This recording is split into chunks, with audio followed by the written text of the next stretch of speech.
It's racism and bullying and harassment. There should be people in jail over this. Allegations of racism and discrimination at an already stressful job. A group of Black, Indigenous, and people of color call for change inside the walls of Calgary fire halls, saying they endured years of trauma at what's supposed to be a safe house. The city's chief speaking about claims he and management allowed the abuse. Where I was a visible minority, you could tell I was by my 5'7" height and my brown skin.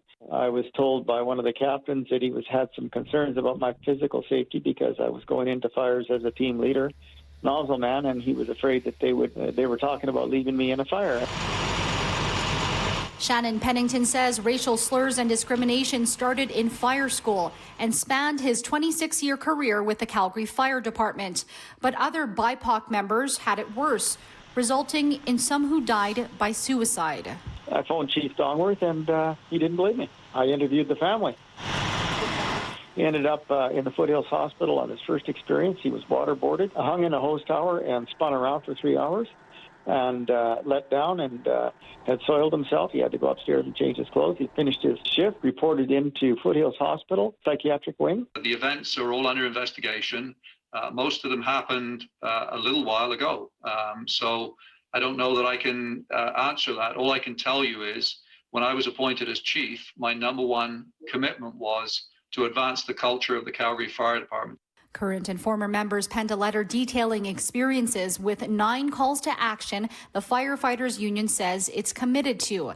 They include anti-racism training, acknowledging CFD has a toxic workplace, and having a third party investigate complaints.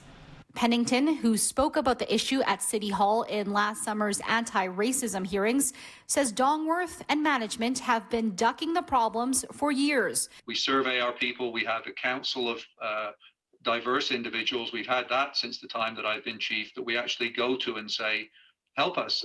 I'm a white male. I don't necessarily know what the issues are or how best to handle them. I'm certainly accountable for handling them, don't get me wrong. I don't believe we've hidden these things. Mayor Naheed Nenshi said Monday he expects answers from the chief, but Pennington says the mayor and the city were informed about the reported abuse too. While the chief says a safe disclosure office is in development for reporting complaints. You have to make life and death decisions about yourself, your crew members, and the public at large. Why would you have to be burdened with this kind of crap when you go back to the fire hall? In Calgary, Crystal Ladaris, City News.